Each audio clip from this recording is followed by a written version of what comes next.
We go out into the parish hall, and most of that stuff in the parish hall is from the pastor's office. And by the way, I'm really glad, at least at this time, we didn't have a pastor there with all his meaningful things that he would have in the office, or hers, you know. But most of that stuff out there is stuff from either the pastor's or the administrative assistant's office. And for days we focused on cleaning up that which was destroyed until I realized that beam there that the cross is above, that's the structure, that's the beam, and if that went out, it would have all fallen down. And above that beam, there's the cross. Overlooking this area where we come together, where we visit, where we share and we tell stories and we hear each other and we tell jokes and we share sorrows and we pray for one another. The cross of Christ overlooking us all. One of the things that did not fall down, did not fall. And again, it's just a sign of promise, wonderful promise. So Jesus calls us. Jesus calls us to be daring. And this is an exciting day for us here at Living Waters, because the vote that we just took is an exciting vote. And I want to tell you, the experience that I've had this last couple of weeks in working with people here, the leaders here, and you and others, it's been, and Kermit, I know that this is a time of suffering, and I know there's times of frustration and everything else too. But what a blessing. When I got called that Thursday and come out into the church and there's a handful of leaders here and say, okay, in a day and a half we need to greet this new pastor.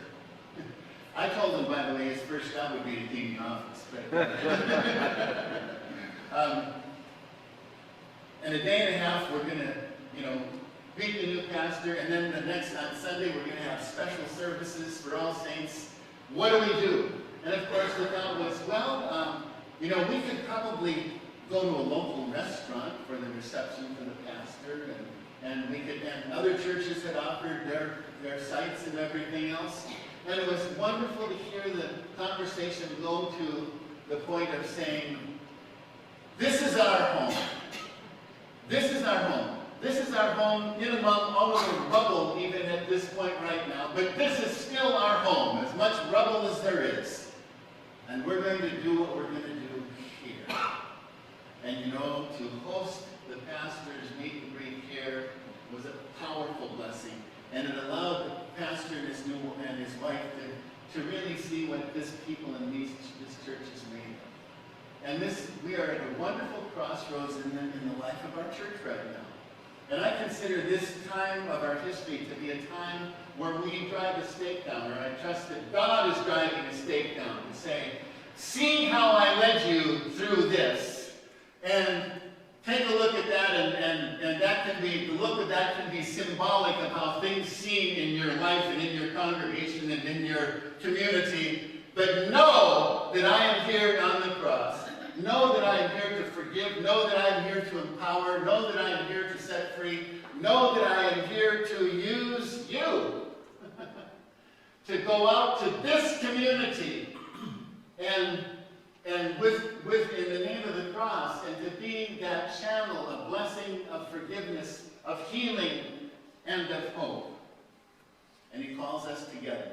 And I think it's significant that is the room that oftentimes we gather together. And it's a challenge.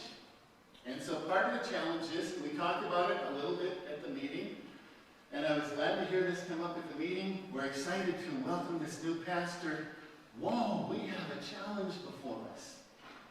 Not $20,000, $30,000 is nothing. but it's about God's people sharing. And I challenge you today, as we think, among other things, to the week ahead, because next Sunday is Commitment Sunday, I challenge you to use this week to pray this prayer every day. God, I'm an open vessel. Use me as you will. And to listen to God and to open yourself up to what you might give, not just to a church building or planning thing, but what you will give of yourself. Your time, your talents, and yes, it does affect the pocketbook. And I'm going to challenge you to do this. Challenge God. Do you know that God loves to be challenged? God loves to be challenged by his people. Challenge God and make a commitment to God that you're going to give just a little bit more than you're comfortable. Because you see, God is a God of comfort for those that need comfort. But for the comfortable, he calls us to be uncomfortable.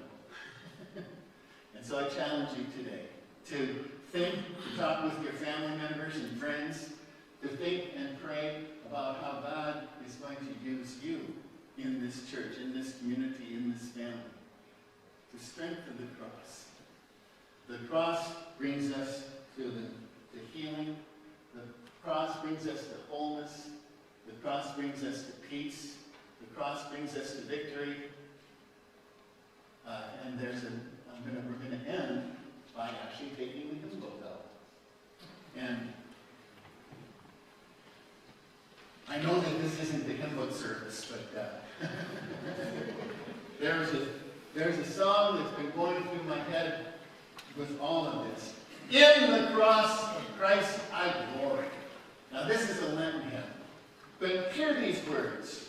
In the cross of Christ I glory, towering over the wrecks of time, towering over the wrecks of a building, towering over the wrecks of lives, towering over the wrecks of time. All the light of sacred story gathers round its head sublime.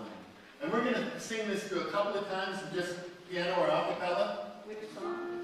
It's, 324. 324.